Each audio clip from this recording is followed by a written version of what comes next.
Muy bien, buenos días y bienvenidos. Terminando este tercer mes del 2025, les saludo Moisés Urbina y esto es Frente a Frente en TCS.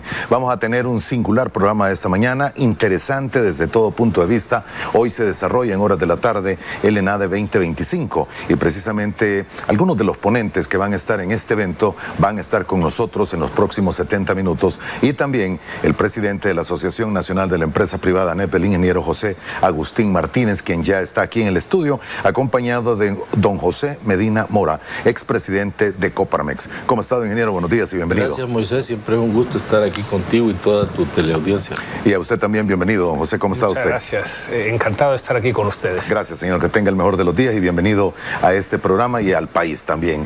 En una segunda parte, aproximadamente a las 7:30, tendremos aquí en el estudio a uno de los ponentes esta mañana, el señor Diego Bernardini, el doctor en medicina, experto en longevidad. Y precisamente él estuvo con nosotros en octubre pasado, tuvimos una interesante plática y tiene interesantísimas ideas de cómo alargar ese proceso, no de vida, sino que de una vida productiva y una vida en la que podamos ser útiles y ser útiles para la familia y para el desarrollo de nuestras naciones. La nueva longevidad y el futuro de las empresas. Este será el tema que abordaremos en una segunda parte. Una vez más el agradecimiento, ingeniero, por estar con nosotros y a usted también, don José. Se ha llegado el día. Hoy es el ENADE 2025. Sí, gracias. Siempre, cada año, ANEP celebra este evento como un evento crucial para los empresarios. Tú te recuerdas, el ENADE siempre ha sido la reunión más grande de empresarios que hay en el país.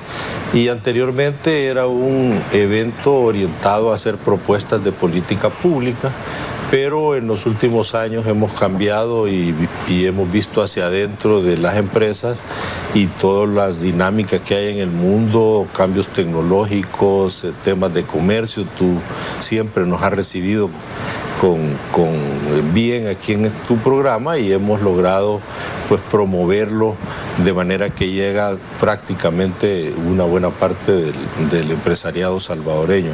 Y los temas que abordaremos hoy tienen que ver siempre con el desarrollo empresarial, con las últimas tecnologías, con aplicaciones que hay hoy en el mundo para mejorar inteligencia artificial. Inteligencia artificial y muchos mecanismos de innovación en las empresas y los procesos. Así que estamos contentos, llegó el día, como tú dices, y vamos a tener una muy buena reunión de empresarios hoy en la tarde. La semana pasada estuvo con nosotros Waldo Jiménez y precisamente nos comentaba, el ENADE fue creado en 1999. Correcto. Creo que solamente en 2 ocasiones ha sido un tanto diferente. Una vez fue por los terremotos y la otra fue por pandemia, si no me equivoco. Pero incluso en pandemia, posteriormente hubo una que fue virtual. Exactamente. Se ha tratado de entregar propuestas y presentar propuestas a los 3 órganos del Estado en su momento y hoy se lleva también un poco más abierto con los temas de nueva generación. Así es. Si tú te recuerdas, y a mí me gusta recordar ese del 2023, porque en ese momento comenzó o se puso en boga el concepto del nearshoring como una estrategia para atraer inversión cerca del gran mercado de los Estados Unidos, y los colegas mexicanos que siempre nos colaboran y hemos hecho una buena alianza con ellos, nos acompañaron para plantear cuáles opciones teníamos y qué es lo que han hecho ellos en las últimas décadas para poder aprovechar y atraer inversión al país. Yo creo que fue una gran experiencia, la gente quedó muy complacida porque nos dieron ideas de la institucionalidad que debe de montar, de todos los incentivos que se deben dar para que eso suceda, y en ese camino estamos. Pues no es fácil, tenemos competencia, la región está en la misma sintonía, el mismo esfuerzo. Todos buscando atraer inversión para crecer más rápido. Realmente El Salvador necesita tomar velocidad en ese tema porque estamos un poco rezagados en el crecimiento, pero siempre somos optimistas y vamos adelante. Un dato que se ha dado a conocer en las últimas horas, y ya le doy la palabra a don José, es el crecimiento que se tuvo en el 2024. Este ya fue confirmado por el Banco Central de Reserva y la tasa es de 2.5. Había esperanza que fuera un poco más arriba, pero se mantuvo en los niveles históricos que El Salvador ha tenido. Yo creo que has tocado un buen punto. Nosotros hemos evaluado las razones del por qué no hemos crecido. Fíjate que en los últimos 20 años, si tú comparas las economías de Centroamérica, hace 20 años el Producto Interno Bruto más bajo en la región era el de Nicaragua, que tenía 7.000 millones de dólares. En medio por ahí estaba El Salvador y el más alto era Guatemala, que tenía 23.000 millones de dólares. 20 años después, Guatemala tiene alrededor de los 105.000 millones de dólares. Dominicana le pasó a Guatemala y hoy tiene 120 y pico mil millones de dólares, cuando antes tenía 21. En 20 años nosotros hemos crecido de 13 que teníamos en aquel momento a 35 más o menos. Entonces sí necesitamos hacer esfuerzos más grandes, y cuando uno analiza un poco, también es que, como nos enseñaron en ese momento los colegas mexicanos, ellos desde los años 60 han trabajado por desarrollar todos los profesionales que se necesitan para eso. Desarrollaron cadenas de abastecimiento, y hoy, gracias a que están instauradas en México muchas cadenas de abastecimiento, pues es más fácil para cualquier empresa que llega a establecerse ahí y desarrollarse. Así que además, y no lo ponen en primero porque es una realidad que están al otro lado de la frontera de los Estados Unidos. Exactamente. Bien, don José, gracias por estar con nosotros esta mañana. Permítame contarle a los amigos televidentes un poco quién es usted. Es el presidente nacional expresidente nacional de Coparmex. Es el sindicato patronal apartidista que reúne empresarios de México. El objetivo, representar a los empresarios en los ámbitos laborales, económicos, sociales y políticos. Es fundador y presidente del Consejo de Administración de CompuSoluciones, una empresa mayorista e integradora de soluciones de tecnología, de información y también de comunicaciones. Licenciado en Ingeniería Civil de la Universidad Iberoamericana y cuenta con 2 maestrías en la Universidad de Stanford, una en Ciencias de Ingeniería con especialidad en sistemas y la otra en Administración de Empresas con especialidad en finanzas. Así también tiene un doctorado profesional en Dirección de Proyectos de Ingeniería por la Universidad también de Stanford. Bienvenido. Muchas gracias. Un honor que nos visite esta mañana, señor. Hay varios temas.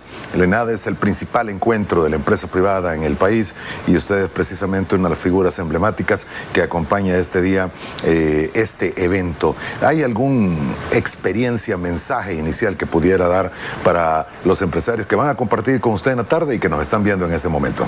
Sí, algo fundamental para lograr lo que Agustín puso sobre la mesa, que es ese crecimiento económico de El Salvador, es que haya empresas competitivas.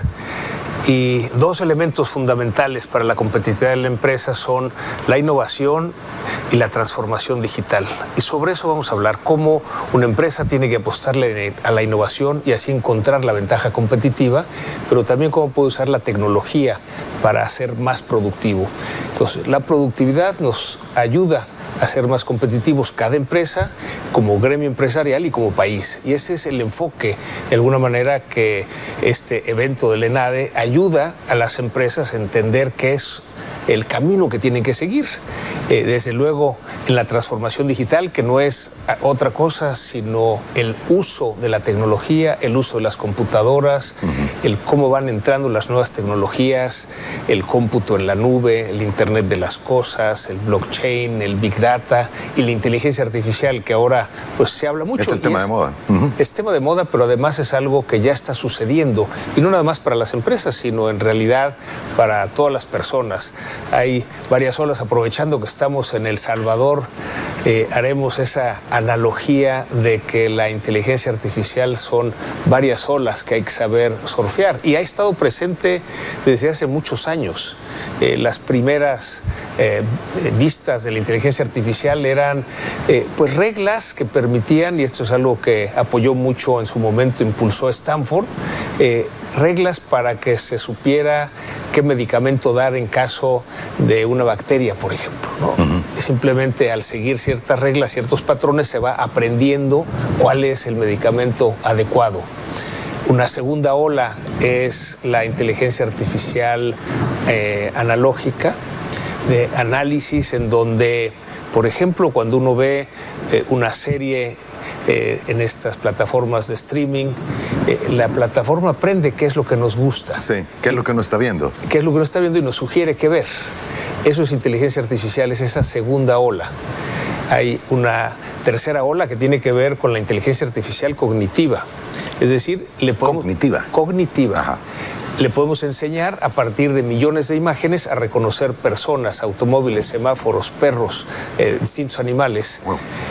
Una de las aplicaciones más fabulosas de la inteligencia artificial cognitiva son estos supermercados con tecnología de Amazon, en donde uno simplemente toma lo que quiere y sale, y detecta el cargo.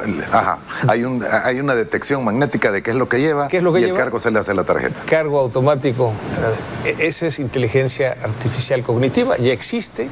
Después, quizá la que más fama ha tenido y que ha hecho que la inteligencia artificial esté sobre la mesa es la inteligencia artificial generativa. A partir de que aparece ChatGPT en el 2022, en donde pues ya las computadoras hablan nuestro lenguaje. Ya no tenemos nosotros que adaptarnos al lenguaje de las computadoras, sino que hablan nuestro lenguaje y pueden producir texto, video, imágenes, de acuerdo con lo que preguntemos, a partir de pues toda la información que puede recabar precisamente la inteligencia artificial. Y hay todavía una quinta ola. Hay 6, pero 6. La quinta ola es la inteligencia artificial que está embebida en los aparatos. Es, por ejemplo, los vehículos que circulan sin un chofer, los vehículos autónomos que tienen sensores, que saben las rutas. O sea, con la tecnología que existe, pues ya nos puede llevar, ya existen en varias ciudades del mundo autos que no tienen chofer, autos autónomos. Esa es la quinta ola. Y la sexta ola no existe ninguna aplicación, pero es la inteligencia artificial consciente. Y esa es quizá la que más preocupa. Consciente. ¿Podrá la inteligencia artificial ser consciente como somos los seres humanos? No hay ahorita ninguna aplicación, pero es un dilema ético que se pone sobre la mesa y que vale la pena discutir, ¿no? Pero mientras, no tenerle miedo a la inteligencia artificial y utilizarla para mejorar los procesos en las empresas. Sus empresas, o más bien, vámonos a México, ¿en qué ola se encuentran? Bueno, hay en México, desde luego, aplicaciones en las 5 olas. Desde luego, como decía, en la sexta ola, la inteligencia artificial consciente, todavía no hay aplicaciones, pero ha crecido mucho la inteligencia artificial generativa. Es quizá el impulso más grande que ha tenido la inteligencia artificial, como decíamos, a partir del 2022 que aparece ChatGPT, y ahora pues facilita los procesos en las empresas, la atención a los clientes, la mercadotecnia de los productos, y es precisamente lo que tenemos que aprovechar. ¿Cómo lograr que el trabajo operativo de cada persona sea más fácil y ocupe menos tiempo? Un poco lo que buscamos en las empresas en México es que la inteligencia artificial nos dé no un retorno sobre la inversión, sino un retorno sobre el tiempo. Por ejemplo, un contador que simplemente estaba arrastrando el lápiz todo el día, hoy la inteligencia artificial le ayuda a hacer eso en menos tiempo. Ahora tendrá tiempo de analizar lo que hace una vez que tiene el resultado, pero también tendrá tiempo para salir temprano, irse a casa, estar con su familia, tiempo de hacer ejercicio, de aplicar mucho de lo que se hablará en la siguiente etapa de este programa, ¿verdad? Cómo de la longevidad de la lograr empresa. La longevidad.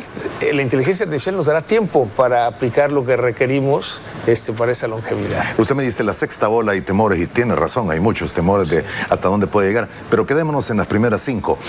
Las primeras 5 no significa sustitución humana por inteligencia artificial, que es mucho de los temores que en el mundo entero surgen. Siempre ha habido temores en la historia de la humanidad.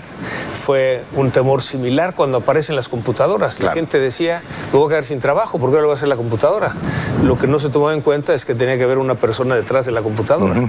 Sí se requiere aprender nuevas habilidades. Y ahí está el secreto. También en la inteligencia artificial, no va a reemplazar, a facilitar los trabajos y va a requerir que las personas nos capacitemos para hacer otros trabajos. Un poco lo que hemos visto en la implementación de la inteligencia artificial en las empresas en México es que se requieren más personas, pero para actividades diferentes. Y eso lo que logra es lo que en su momento lograron las computadoras. Trabajo muy repetitivo se ha hecho por las máquinas y el trabajo de análisis realmente lo puedan hacer las personas. Entonces sí se requiere un cambio. Y ahí es importante en las empresas acompañar a las personas, porque existe ese miedo que señalas.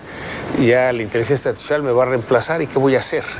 Entonces, lo primero es preguntarle a las personas si entienden el cambio que se tiene que hacer. Si no lo entienden, hay que explicárselo. Una vez que lo entienden, si lo pueden hacer. Y si no lo pueden hacer, hay que capacitarlos para que lo puedan hacer.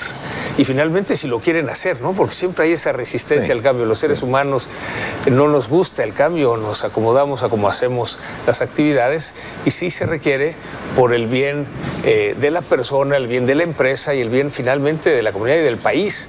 Hacer esos cambios, aprovechar esa tecnología, porque finalmente estamos compitiendo en un mundo que cambia en cada momento, ¿verdad? Sí, y una icónica frase y que ha sido repetida infinidad de veces, que lo único permanente es el cambio. El asunto es que muchas veces no estamos preparados para ese cambio. Pero usted me señala, las labores rutinarias definitivamente han sido ya, no con una inteligencia artificial, sustituidas por labores de máquinas, de computadoras, de robots, incluso en las naciones más modernas. Sin embargo, el proceso de análisis continúa siendo hasta cierto momento tal vez no ejecutado, pero sí validado por personas que tienen que ver, verémonos, puede ser que esta solución que nos está dando la inteligencia artificial sea la adecuada, pero tenemos que valorar qué riesgos implica llevarla a cabo en este momento. No sé si me equivoco en el argumento. Es correcto. Es decir, a la hora de implementar la inteligencia artificial en una empresa, por ejemplo, en los procesos, la inteligencia artificial va aprendiendo la manera en que tomamos una decisión. Exacto. Por ejemplo, de otorgar un crédito o no otorgarlo. Y ese aprendizaje lo que hace es que lo que se llaman agentes de inteligencia artificial, en donde a ti te puede aparecer, de acuerdo con la información que hay, por lo que tú has decidido, lo que la empresa ha decidido, aquí sería si otorgar el crédito, ¿estás de acuerdo o no? Y así se va corrigiendo hasta que eso sea algo ya automático, en donde podamos poner parámetros de lo que simplemente haga la inteligencia artificial y cuáles son las excepciones que requerimos que una persona vea. Tome, ajá. No es diferente a lo que en su momento pusieron sobre la mesa las computadoras. Hoy vemos normalmente como algo común, ¿no? Tener una laptop o tener un teléfono. Un teléfono inteligente. Ahora trabajamos así, pero antes generó mucho temor de que me iba a quedar sin trabajo. Es algo similar lo que genera ahora ese temor, la inteligencia artificial, pero nosotros decimos, no hay que tenerle miedo, al contrario, es una herramienta que te va a ayudar a hacer más fácil tu trabajo y que puedas hacer actividades que agreguen más valor. Bueno. Eso hará más competitiva a las empresas y al país, que es finalmente lo que se busca. Y este evento del ENADE justo va en ese sentido. Muy bien, tengo que hacer la primera pausa comercial, vamos a hacerla en este momento. Regreso con usted, don Agustín, para que hablemos un poquito de la realidad de la inteligencia artificial aquí en el país. Volvemos en aproximadamente 2 minutos. Siga con nosotros.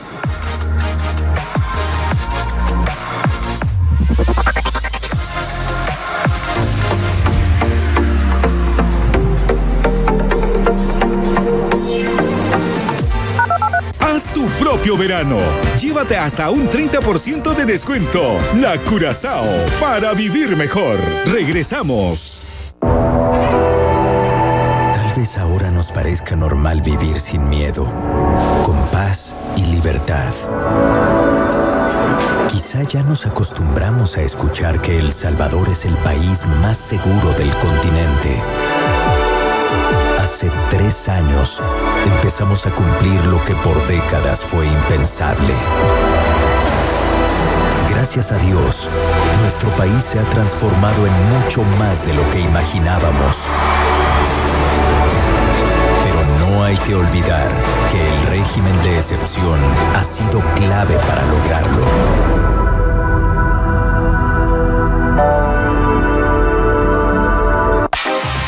Una familia en acción. Y cuando la grasa está extrema, necesitas Acción Extreme, que tiene fórmula concentrada, con más poder arrancagrasa que otros lavatrastes y que rinde más. Acción Extreme, más poder arrancagrasa que rinde más. En tu súper, disfruta de tu verano ahorrando más esta semana con las super ofertas. Aceite Equilibrium Bonella 2960 ml 10.65, ahorro 2.10. Tupac Café Tostado y Molido Coex 400 gramos 5.75, ahorro 1.75. 12 Pack Galletas Chiqui Choco 480 gramos 1.99, ahorro $1. Yogur líquido Yes toda variedad 212 gramos 5 por 2.99. Busca estas ofertas también en Super Selectos App y superselectos.com. Super Selectos, tu super.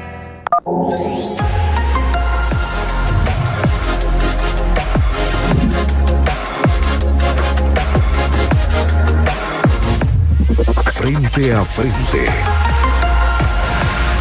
Gracias por continuar con nosotros en la mañana de este día lunes. El ingeniero José Agustín Martínez Morales, él es el presidente de la Asociación Nacional de la Empresa Privada ANEP, y también don José Medina Mora, expresidente de Coparmex. Estamos hablando del evento ENADE, inteligencia artificial y los nuevos retos de las empresas de cara a este nuevo siglo, a esta nueva década y a nuevos procesos informáticos. En el país, ¿cuál será el momento que se vive, don Agustín? Le pregunto esto porque uno ve a diario inteligencia artificial que se supone que está siendo aplicada, y podrán haber algunos procesos dentro de medicina desde hace años, como lo señala don José, pero se queda a nivel público, a nivel muy superficial, el hecho de que podamos hacer animes o caricaturas de nosotros y que hagamos alguno que otro meme y que veamos algunas cosas que salen en redes, pero va a llegar el momento en el que la inteligencia artificial tiene que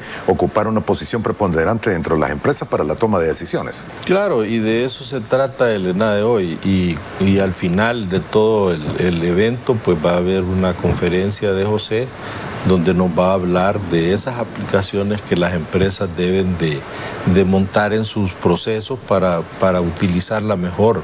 Por supuesto, esto requiere una capacitación al personal, pero yo te voy a decir, creo que hay también un tema de generacional, o sea, los que ya tenemos más canas, como que nos cuesta entrar un poco más, pero te asombrarías, y hoy en la tarde vamos a tener a un grupo que tú también lo has tenido aquí el otro día con Waldo, de Impact Hub, que son muchachos empresarios jóvenes, creativos, que han logrado utilizar la tecnología para proyectar sus negocios más allá de nuestras fronteras. Entonces sí creo que la juventud está bastante inmersa en eso. Lo que tenemos que hacer es ordenar un poco en las empresas lo que ya conocen los empleados, los trabajadores, los profesionales, y capacitarlos mejor para que esas aplicaciones sean más efectivas y, como decían, ya mejorar la productividad de los negocios, porque estamos en un mundo muy competitivo. Yo siempre digo, el mundo va corriendo y nosotros vamos a pasos lentos y necesitamos acelerar. porque si no nos quedamos atrás. El caso que notaba usted del crecimiento económico es icónico. Yo creo que ese es el punto, cuáles son las condiciones que tenemos para que se dé ese crecimiento sectorialmente, a qué industrias, a qué sectores hay que apostarle por nuestras ventajas, a dónde hay un potencial como país y como región para salir adelante. Yo creo que se hacen esfuerzos desde hace muchos años para integrar las economías centroamericanas, porque realmente con eso tendremos más músculo para competir con el mundo.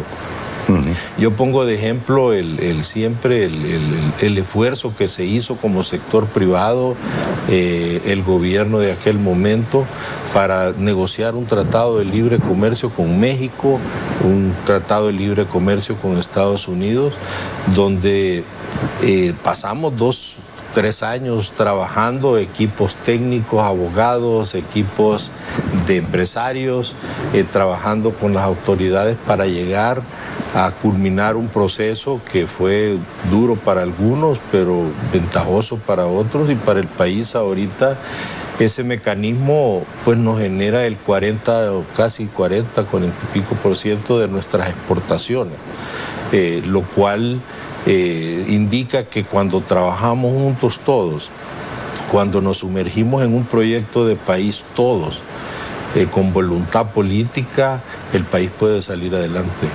Ok, señor, tenemos un país que ha dado un giro de 180 grados, un nivel de seguridad extremo, envidia de muchas naciones en el planeta entero, pero condiciones económicas que no terminan, si lo ponemos en una balanza de justicia, de ser parejos con ese nivel de seguridad que tenemos. Incluso se habla del tema de la inversión extranjera directa, que no es como la tienen el resto de naciones, a pesar de que aquellos tienen problemas de seguridad todavía. ¿Qué estará faltando en el país? Yo creo que lo más importante es analizar si las condiciones jurídicas son las adecuadas, si tenemos un Estado de Derecho que permita. El mejor incentivo para un empresario invertir en un lugar, en un país, es tener una perspectiva de certidumbre, que no te va a cambiar una ley de hoy a mañana. Ese tipo de cosas creo que afectan un poco la inversión. Y por otro lado, lo que están haciendo los países vecinos, porque claro, ya te decía, es una carrera bien grande que tal vez los otros la han aprovechado mejor, y todos hemos tenido los mismos problemas: crisis política, diluvios, sequías, terremotos y cualquier otra. Terremotos, complicaciones políticas.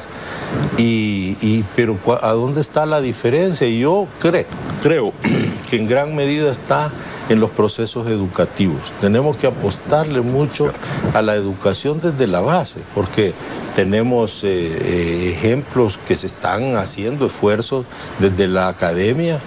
Somos parte del Consejo Superior que está viendo esos temas, somos parte de la Asociación de Universidades Privadas de El Salvador, estamos trabajando con ellos para buscar opciones, para acelerar mecanismos de educación, generar carreras técnicas donde podamos insertar principalmente a la juventud en todos estos procesos tecnológicos. Pero para eso necesitas una base educativa de calidad. ¿Verdad? Creo que ahí hay un poco de problemas y hay que acelerarlo. Yo felicito a muchos esfuerzos que está haciendo el sector privado. Tú tienes la Escuela Superior de Economía y Negocios, tienes la Escuela de Comunicaciones Mónica Herrera, tienes hoy el Key Institute, que es un proyecto innovador conjuntamente con el Tecnológico de Monterrey, que es una entidad de primer nivel mundial en temas técnicos. Y creo que son esfuerzos privados que se hacen en afán de sacar el país adelante. Así que el empresariado en general, las fundaciones que tú tienes hoy, hay muchas fundaciones que están trabajando en la formación de Supérate y todos estos organismos que están ayudando mucho a jóvenes a salir adelante. Miles de jóvenes se benefician de esos programas y muchas veces no se reconoce, pero son esfuerzos privados.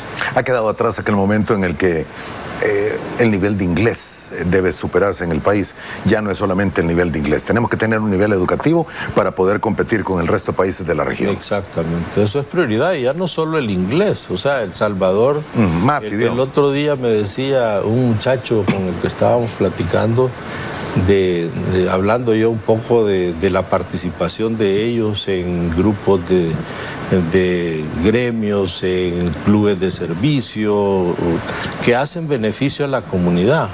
Ahorita hay mucho individualismo en la juventud y creo que es importante, y es parte de lo que queremos plantear hoy, trabajar conjuntamente. Impact Hub es un ejemplo de cómo coordinando esfuerzos tú puedes llegar más allá de lo que puedes hacerlo individualmente. Las gremiales son eso. Entonces tenemos que trabajar todos en esa dirección para acelerar, como yo digo, el proceso y pasar a otro nivel de desarrollo. Ok, solo para devolver la palabra a don Diego, ¿qué pasó con el término aquel nearshoring y lo que se dio en ENADES pasado, señor? Pues lo que pasa es que ha perdido, digamos, como inercia.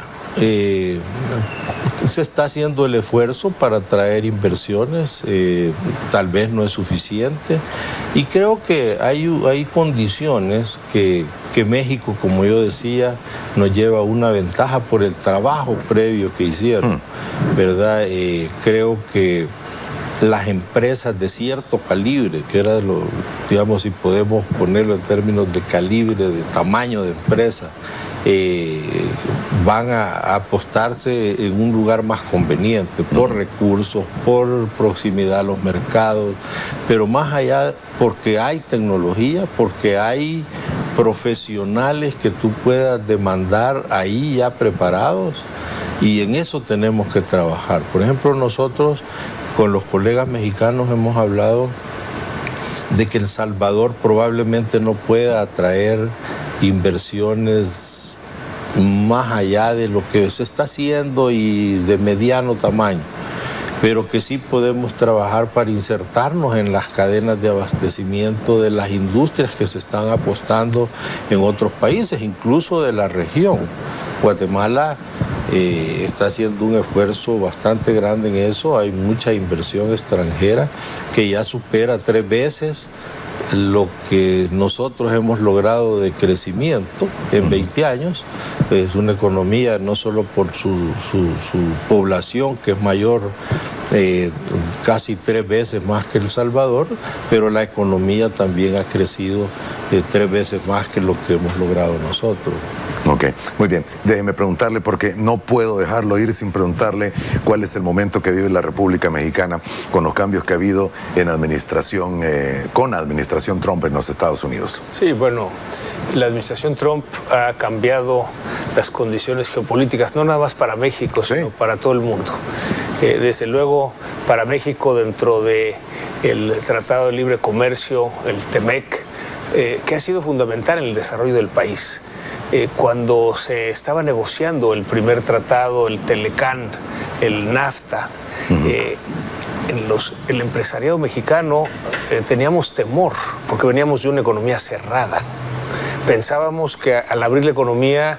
La invasión de productos de Estados Unidos acabaría México. Las empresas de Estados Unidos nos acabarían. Y ha sido exactamente lo contrario. México se ha desarrollado gracias a la apertura comercial, gracias al Telecán, que luego en el primer periodo de Trump se cambia, se renegocia como el TEMEC, el USMCA, que ha sido continuidad para el desarrollo del país. Ahora viene una nueva etapa. A lo mejor debemos llamarles la etapa, el momento de las incertidumbres. Nunca habíamos vivido en la historia moderna una situación en donde hay unas condiciones un día y el día siguiente se cambian. Hoy hay mucha expectativa de cuáles serán las condiciones que el presidente Trump ponga el 2 de abril. Pero aquí algo importante es que estamos trabajando... Tan pronto como pasado mañana, señor. Así de rápido, pero hay un trabajo conjunto del gobierno con la iniciativa privada. Estamos trabajando juntos en el estudio de qué es lo mejor para el país. Nuestra presidenta, la doctora Claudia Sheinbaum, ha tenido una respuesta muy prudente, muy analítica, Y no va a haber una reacción inmediata el 2 de abril, sino un análisis. Estamos construyendo escenarios, cuál va a ser el efecto en los sectores, en los productos, para ver qué es lo mejor para México y de acuerdo con eso habrá una respuesta. Desde luego, el Tratado de Libre Comercio de América del Norte ha hecho esta región la más competitiva del mundo y es precisamente por cómo nos complementamos los tres países. Eso va a cambiar, sin embargo, lo que estamos trabajando es cómo con esos cambios, cómo logramos aprovechar las ventajas para México. Y desde luego el mensaje a las empresas es, independientemente de lo que pase en la relación de los países, cada empresa tiene que buscar esas oportunidades en su sector, en su mercado. Es decir, cuando hay oportunidades de inversión, que inviertan independientemente de este entorno tan cambiante. Y esa, digamos, una parte es la macro, que tiene que ver con los países, pero otra, la de las empresas. Y ahí es donde tenemos que impulsar a las empresas para que sigan invirtiendo.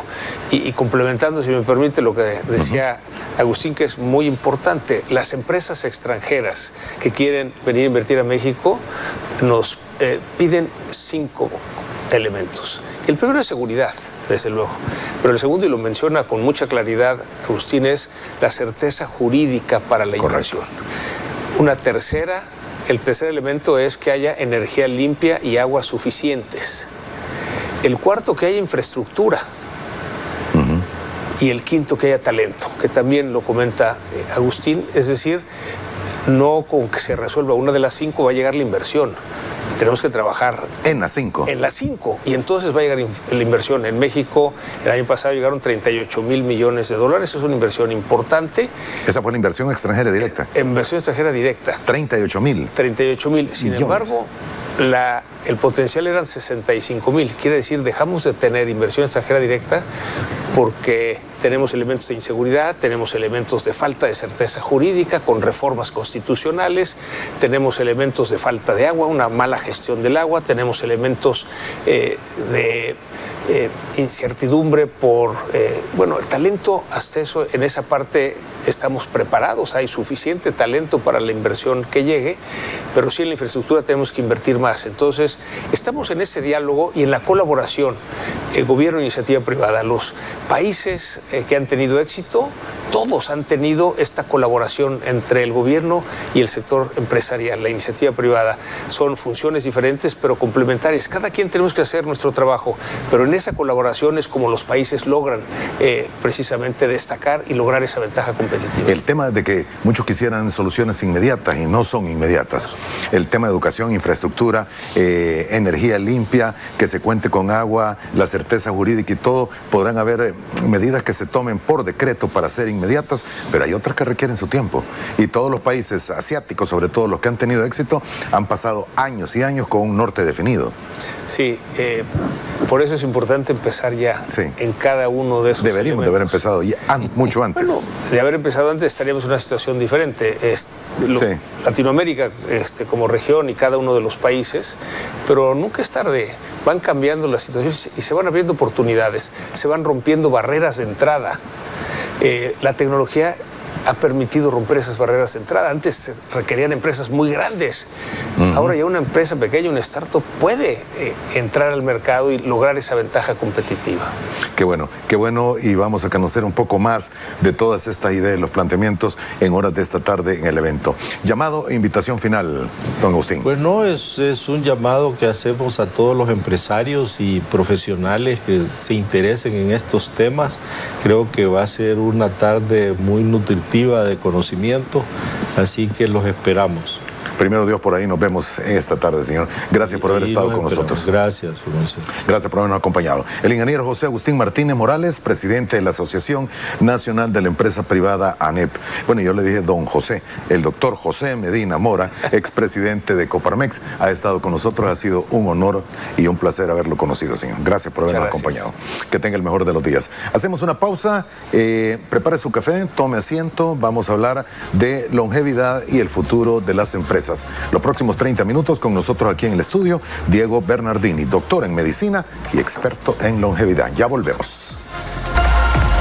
Gracias por estar con nosotros y continuar en este día lunes. Precisamente estamos despidiendo este tercer mes del 2025. En esta segunda parte tenemos el placer y el honor de recibir aquí en el estudio al doctor Diego Bernardini, doctor en medicina y experto en longevidad. ¿Cómo está usted, doctor? Buenos días. Bienvenido. Gracias. Buenos días. Gracias por la invitación. Esta es, si no me equivoco, ¿qué? Tercera ocasión que está con nosotros, si no segunda. Segunda en el programa, tercera aquí en San Salvador. Muy bien. El futuro de las empresas o las empresas del futuro, la nueva longevidad y el futuro empresarial.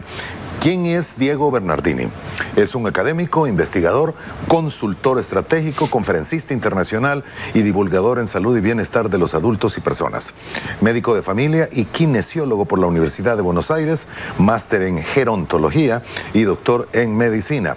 Además es profesor de la Universidad de La Plata y líder de la comunidad de aprendizaje de la segunda mitad.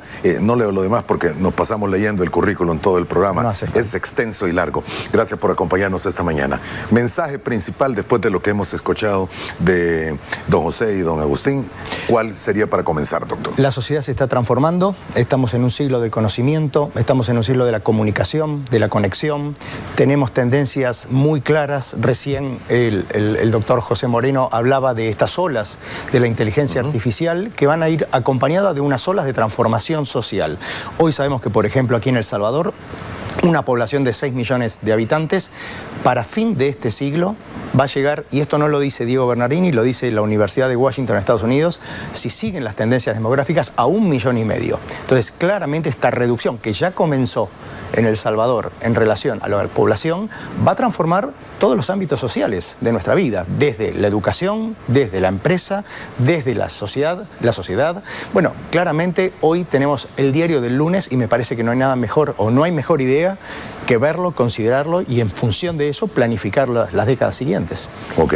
¿Cómo empezar a planificar desde hoy la década siguiente, señor? Cuando a veces ha costado incluso ponerse de acuerdo para el año siguiente. Bueno, tenemos que empezar primero por lo que significa entender la diversificación que hay en cuanto a la formación, a los profesionales, a lo que las personas podemos apostar. Todavía nuestra sociedad se maneja en función del siglo XX con un indicador muy rígido que poco representa de nuestras vidas, que es la edad. ¿Qué nos dice la edad? Simplemente el tiempo que uno está vivo. Pero hoy el conocimiento viene por otro lado, la experiencia viene por otro, y también tenemos evidencia que nos muestra cómo esa diversidad que hay a nivel de equipos de trabajo aporta valor. Eso es lo primero. En función de esto, adaptación. Y también entender las nuevas formas de trabajo que justamente, por ejemplo, la inteligencia artificial comienza a condicionar en el día a día. Porque esto no es hablar del futuro. Esto ya llegó y está entre nosotros. Exactamente. Señor, una pirámide poblacional que ya no es una pirámide, sino que es un poco más gorda en el centro y todos aseguran de que esta se va a ir abriendo más en la parte superior y esto conlleva retos para empresas y para la masa laboral también. Totalmente. Fíjese justamente, todavía seguimos hablando de pirámide poblacional. Ajá, y uno si lo ve, parece un kebab, parece un árbol, digamos, totalmente diferente. Tenemos una expectativa de vida que se está alargando. Hoy en El Salvador la expectativa promedio mujer-hombre está entre 67 años para los hombres. Se va a extender a partir de los 80. Tenemos una tasa de fertilidad de recambio que ya está por debajo del famoso 2.1. Bueno, esto es lo que está ocurriendo. Entonces tenemos que pensar en una cuestión de aprendizaje continuo, de adaptación de las nuevas tecnologías, de ver cómo hoy las vidas duran más que las empresas generalmente. Entonces me parece que eso es todo un escenario que tenemos sobre la mesa y que tenemos que considerar. Aprendizaje continuo a lo largo de la vida, entender que la jubilación, el retiro, es un invento del siglo XX. Ya tenemos un cuarto de este nuevo siglo vivido, porque además sabemos... Es cierto. La evidencia, la investigación clínica nos dice, y voy a cambiar el concepto, no trabajar, pero estar ocupados nos mantiene más sanos, nos permite vivir más, nos permite tener un proyecto de vida. Y yo creo que hoy estas vidas largas, como se están proyectando y como estamos viviendo, necesitan ser anchas en cuanto a vida, necesitamos llenarlas en cuanto a proyectos. Y tienen que ser productivas también, señor. Por supuesto. Ahora, acláreme, esta tasa de recambio era 2.1. Sí. ¿En cuánto está en promedio en este momento? En los datos que tenemos para El Salvador ya está en 1.9. Pero tenemos que pensar también en ese famoso diario del lunes. Por ejemplo, Corea del Sur está en el 0.7. Si vemos a nivel regional, prácticamente todos los países de la región están por debajo de la tasa de recambio. ¿Qué nos dice esto? Que los países empiezan a perder población a nivel regional promedio entre el 2050 y 2060. Las curvas del Salvador ya comenzaron a perder población. En el otro extremo, el diario del lunes, Japón. Japón desde el año 2016 pierde un promedio de 300.000 habitantes por año. España ya también empezó a hacerlo. Bueno, eso es lo que se viene y me parece que tenemos que anticiparnos. Ok, el diario me dice de lunes. Claro, las noticias que se vienen por delante. Y me dice usted, la población actual de El Salvador es un poco más de 6 millones. Correcto. ¿Pero va a ser cuánto? Me dijo 1 millón. Se habla 1,5 millones para el 2100, según el Instituto de Evaluación y Métrica de la Salud. Población del Salvador. Población del Salvador, si no cambian las tendencias. Y le doy un dato. No hay ningún país en el mundo en los últimos 25 años que haya logrado sostener un crecimiento poblacional por arriba de ese 2.1 de la tasa de fertilización. Hubo países que lograron un piquito y después volvió a caer. No alcanzan los incentivos estatales, no alcanza la coyuntura, el ecosistema que nos rodea, la forma de cómo estamos viviendo en este siglo XXI. Y un dato importante, porque insisto en esto del siglo, del diario del día lunes, la globalización borró los límites. Hoy vivimos en un mismo uso horario. Hoy estamos viendo en tiempo real lo que está pasando en distintas partes del mundo. Entonces hoy estamos viendo que el escenario prácticamente es uniforme y homogéneo. Y nuestra región tiene serios desafíos. Desigualdad social, fragilidad institucional, un nivel de pobreza persistente a nivel población, niveles de protección social que están por debajo de lo recomendado. Bueno, hay muchas cosas por hacer. Estamos aplicando medidas, dice usted, en el tema laboral del siglo pasado, cuando ya vivimos el primer cuarto de este nuevo siglo y eso todavía no se ha ajustado. Exactamente. El siglo XX se caracterizó por 3 etapas a lo largo del curso de vida. Una pequeña etapa de formación y de educación, una larga etapa de trabajo y una etapa de retiro para aquellos que tienen derecho a la jubilación, que se fue extendiendo. Hoy en nuestros países a una persona que cumple o que llega a los 60, 62 años en promedio, le queda por delante unos 25, 24 años de expectativa de vida que se está alargando. Hoy la vida del siglo XXI es múltiples transiciones, múltiples cambios. Cuando hablamos con las personas, encontramos personas, por ejemplo, en el promedio de los 50 años de vida, cuando ya están viendo que el sistema corporativo de alguna manera limita un crecimiento tradicional, vertical, ¿no? O sea, uno ve que no va a llegar a ser director, que no va a ser gerente, empieza a ver las posibilidades transversales. Bueno, cuando empezamos a hablar con esas personas, lo que empieza a salir en los estudios es que personas que prefieren ganar menos dinero, pero tener más tiempo para determinadas cuestiones o para la gestión de su propio tiempo. Y cuando también vemos los estudios que evalúan el retiro, vemos 2 datos que son bastante importantes y uno de ellos dramáticos. Cuando a la persona la retiran obligadamente o la jubilan, los 2 años siguientes inmediatamente aumenta muerte prematura, depresión, suicidio, procesos oncológicos.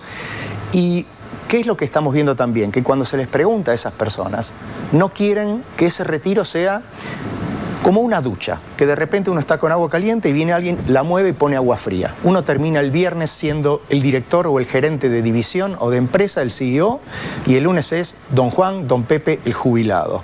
Lo que se están buscando es flexi-time, flexi-load, o sea, significa una flexibilidad en el retiro, una flexibilidad en la carga de trabajo.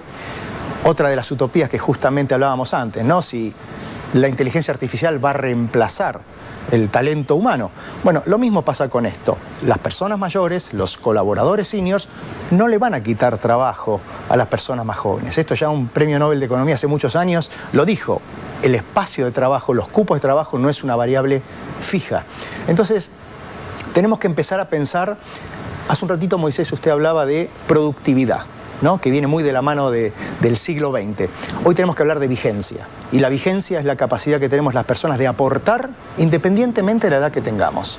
Hay evidencia que nos muestra cómo un colaborador senior tiene capacidad de mentorización, tiene espíritu de trabajo en equipo, tiene lealtad y transmisión de cultura organizacional.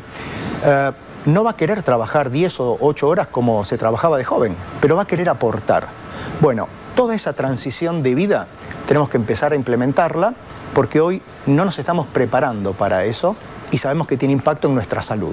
Ahora, eso es también un cambio de chip a nivel empresarial más que el laboral, más que el de la masa laboral. Total, para eso me trajeron acá en el ENADES, para poder lograr el cambio de chip. Exactamente, y es la longevidad no solo de la persona, es la longevidad de las empresas, para que puedan ver hacia dónde se llega. Totalmente, esto... Porque no tengo que olvidarme que yo vengo de la salud y que soy doctor en medicina. Ajá. Esto tenemos que verlo como lo vemos los médicos con el microscopio. Una lente de resolución que es personal, pensar en nuestras propias vidas, en nuestras propias transiciones, cómo queremos que sea nuestro futuro, y una lente colectiva. Pensar qué va a pasar con la sociedad, en este caso qué va a pasar con las empresas. Entonces, bueno, entender que todo esto requiere una adaptación. Y esa adaptación es el trabajo del día a día y el reconocer esa diversidad, porque hablamos muchas veces de diversidad y no hablamos de diversidad etaria. Ya, por ejemplo, la ex CEO de Pepsi, que es muy reconocida por un abordaje humanista hacia las empresas, ella ya dijo hace muchos años que era un gran desafío, un gran reto en tener 5 generaciones de colaboradores en la empresa.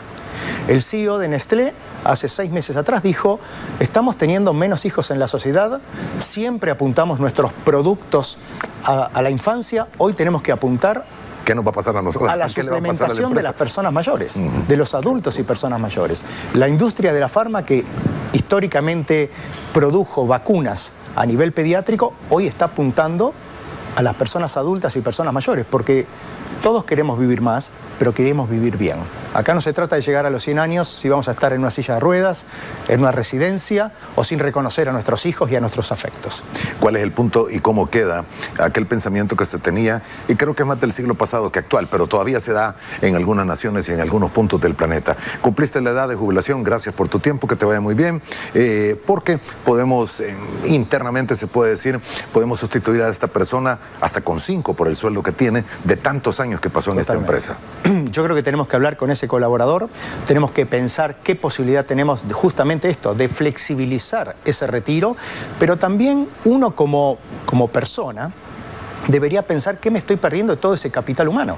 Porque ese colaborador, pongámosle de 60, 70 años, es un migrante, si se quiere, digamos, digital. No es como nuestros hijos que ya adoptaron la tecnología. Pero hoy sabemos que con tiempo y con estrategias, ese colaborador perfectamente puede aprender. Los estudios nos están mostrando que las personas de 70 años para arriba, si bien la brecha digital existe, consideramos que va a seguir existiendo porque hay personas que no quieren adaptarse o no quieren adoptar estas nuevas tecnologías. Sabemos que esa brecha digital aumenta en función de la edad, pero también sabemos que las personas, llamémosle mayores, de 65, 70 para arriba, que están trabajando con la digitalización, en el caso de las redes sociales, no solo ponen el like, sino que además participan, tienen un uso diferente de las tecnologías. Es cierto. Y yo creo que no hay peor estereotipo que el que tachar a una determinada persona, independientemente de la edad que tenga, por algo que no es así. Tenemos que ver qué nos dice la investigación, tenemos que ver qué nos dice la evidencia, y tenemos que entender que estas adaptaciones no es para el colaborador o para las personas mayores, sino que es para ellos, pero con ellos. Tenemos que incluirlos. No, pero esa es una frase, ese es un uso de palabras interesante, señor.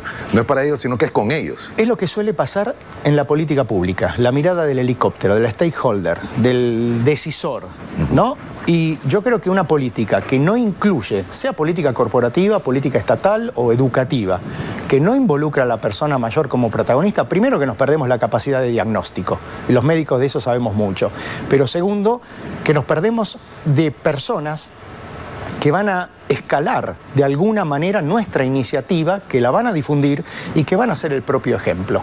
No hay peor cosa que dejar de lado a las personas mayores, en este caso porque hablamos de ellas, porque simplemente tienen más años, porque pensamos que no pueden aportar. Hay que hablar con ellos, hay que escucharlos y hay que darles la oportunidad.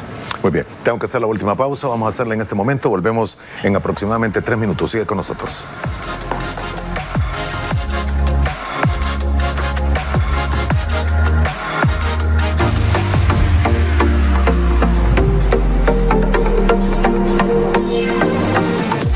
En Superselectos App y superselectos.com tienes envío gratis al pagar con tus tarjetas Mastercard. Regresamos. Con el banco en tus manos, tienes una agencia que se adapta a tu vida.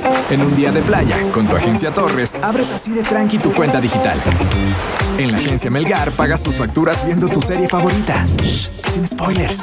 En la agencia Flores, hacer el pago de tu planilla es más rápido que tomarse un café. Y si no eres de filas, en la agencia Morales solicitas tu tarjeta de crédito fácil y sin complicaciones.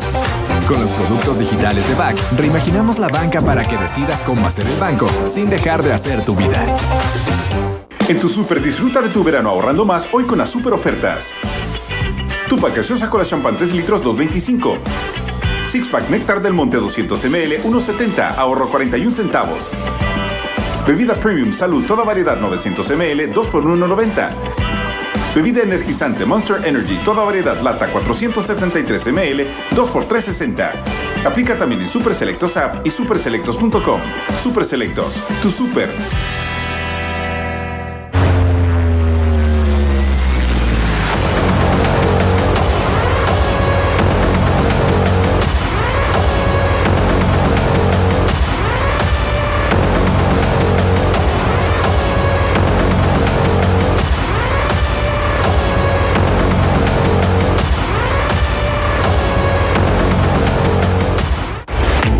La calidad Rico se siente en una taza de café Rico. En Rico, la palabra es calidad. No la compramos ni la importamos. Nosotros la fabricamos. Rico, la palabra es calidad. La calidad Rico se siente en el empanizador Rico. En Rico, la palabra es calidad.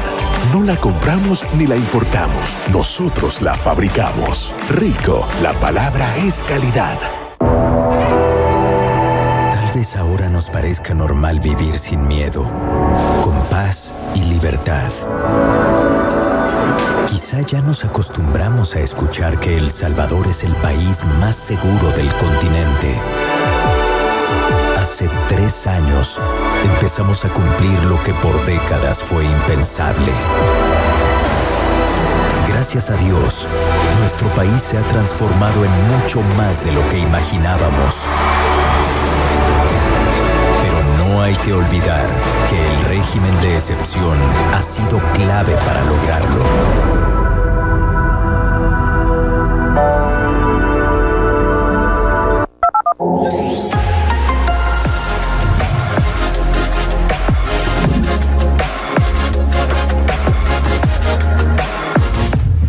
Frente a frente. Gracias por continuar con nosotros en la mañana de este día lunes, aquí en Frente a Frente.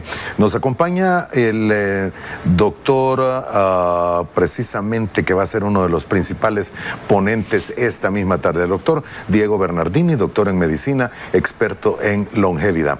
Doctor, nos quedan ya pocos minutos, pero hay varias conclusiones que pueden sacarse de esto, viéndolo hacia la masa laboral, hacia la persona, al nuevo adulto, y también viendo hacia las empresas. Ese punto de equilibrio para quien toma decisiones, ¿cómo debe usarse? ¿Cómo debe ajustarse? Bueno, yo creo que primero debemos considerar eso justamente que decíamos, que la edad no representa nuestras ideas, nuestros proyectos, nuestras ganas de trabajar. Me parece que es muy importante entender que a medida que cumplimos años, la única regla es la diversidad, la diferencia. Entonces, dentro de esa diferencia tenemos que considerar a ese colaborador o a esa persona que de repente hizo un trabajo físico durante toda su vida, tiene el físico castigado y requiere de un beneficio, de alguna manera, de un retiro. Pero también tenemos que entender a aquel otro que ha hecho una tarea que es cognitiva, donde la experiencia acompaña, donde el aporte sigue independientemente del estado físico que uno pueda tener, para darle esa oportunidad. Me parece que acá estamos viviendo una transformación que tiene que ver no solo con los cambios estos que mencionamos de la sociedad, sino con darle un sentido. Esa es la diferencia entre cambio y transformación. Tenemos que ver qué está pasando para darle un sentido, y un sentido que tenga que ver con nuestra propia vida personal, pero también con una vida colectiva. Y ahí entran las empresas, entra el gobierno, entra la sociedad, la comunidad toda.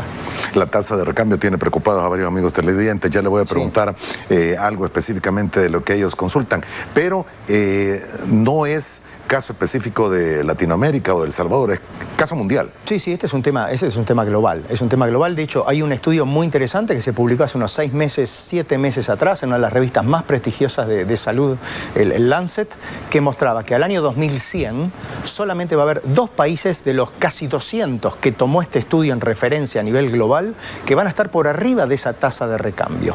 O sea, hoy la tendencia es a que estamos viviendo más, estamos teniendo menos hijos. Si usted me pregunta qué tiene en común, por ejemplo, una ciudad como Buenos Aires, Montevideo, Washington D.C. o Estocolmo, que son muy diferentes, si quiere, es que hay más mascotas que niños y niñas. Usted lo dijo. Entonces, bueno, esta es una realidad. Entonces, tenemos que ver cómo afrontar este nuevo desafío. Necesitamos vidas más largas, vidas laborales más largas, con proyectos y con un entorno que pueda acompañar. Ahora, esta población joven, que siempre ha sido el combustible como para mantener el final de la pirámide, sí, la población ya jubilada o pensionada, esto tiende a desaparecer si seguimos con este nivel de tasa de recambio. Totalmente. Lo que tenemos que hacer es explicarles a estos jóvenes que con determinados hábitos van a tener vidas largas, que van a tener que aprender permanentemente porque los cambios, las tasas, por ejemplo, de adopción de nuevas tecnologías, si uno ve los gráficos, lo que tardó el teléfono analógico ese que utilizábamos, en los últimos 100 años fue totalmente diferente porque fue un ascenso progresivo. Hoy las tasas de adopción digital son prácticamente verticales. Sí, son picos. Son picos. Entonces, este aprendizaje continuo tiene que ser a lo largo de toda la vida. A estos jóvenes vamos a tener que decirles que van a tener que trabajar más, porque es real, van a tener que trabajar más, van a tener que aprender, pero van a tener la posibilidad también de otros beneficios, de tener una vida larga, una vida saludable con determinados hábitos y por supuesto de disfrutar un entorno que hoy los beneficia en muchos otros aspectos que quizás a nosotros no. Entonces me parece que acá ese tema de intergeneracionalidad, donde todos los perfiles, todas las generaciones aportan, está más vigente que nunca. Señor, una edad de jubilación en el mundo entero promedio anda 60-62. En promedio, sí. Si no un poco más en algunas naciones, en promedio, un poco más modernas. Pero esto es laboralmente hablando. Exactamente. Ahora, si lo hablamos en términos de salud, médicos y humano, que es su caso, porque usted es doctor en medicina, ¿a dónde pondría esa edad?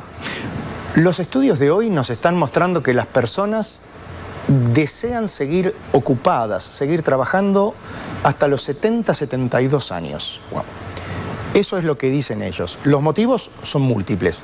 Si le preguntamos a los baby boomers americanos, el tema de la incertidumbre financiera. Si le preguntamos a los europeos, por una cuestión de estímulo cognitivo, de mantener los vínculos. Por ejemplo, un dato. Cuando la persona se la retira, y esto nos pega mucho más a los hombres que a las mujeres, todo nuestro entorno de vínculos sociales, afectivos, disminuye. Sí. Es cortado. Exactamente. Entonces acá hay muchas variables a considerar. El ingreso económico, el estímulo cognitivo, el mantenerse permanentemente aprendiendo cosas, los amigos. Hay estudios que muestran cómo tener un amigo cercano, un compañero de trabajo cercano en el trabajo aumenta la productividad, aumenta la estabilidad y disminuye la rotación de los colaboradores. Todo esto está estudiado. Lo que pasa es que es algo muy nuevo. Hablar de nueva longevidad es hablar de un fenómeno de los últimos 20 años. Esto es extremadamente nuevo, por lo tanto es muy desconocido y tenemos que entender que estas personas adultas y personas mayores son el grupo más educado, más comunicado y más conectado que ha dado la sociedad humana. Exactamente. Todo esto y más va a ser parte de la ponencia que usted tiene esta tarde en el ENADE, ¿verdad? Correcto, esta tarde. Longevidad, y no solo en términos de la persona, sino que en términos de las empresas. Totalmente. Solo una idea para las empresas, para terminar. Para las empresas, esto, cómo sacar provecho de colaboradores independientemente de la edad que tengan. Ok, interesante. Señor, gracias. Por favor, Moisés. Primero Dios, nos vemos en la tarde ahí en el evento de ENADE. Con mucho gusto. Un gusto tenerlo nuevamente acá y por favor cada vez que venga le dice a Beatriz que nos avise para poderlo tener. Tenemos que tener una larga conversación de todos y estos temas. Con mucho gusto, gracias. Muy agradecido, señor, por haber estado con nosotros. A usted, amigo televidente, también gracias por habernos acompañado en el inicio de una semana. Estamos iniciando semana y terminando mes. Se le agradece que nos haya acompañado esta mañana y sobre todo a usted también, doctor, por estar aquí en el estudio de Frente a Frente. Para usted el mejor de los lunes y primero Dios nos volvemos a ver mañana a la misma hora.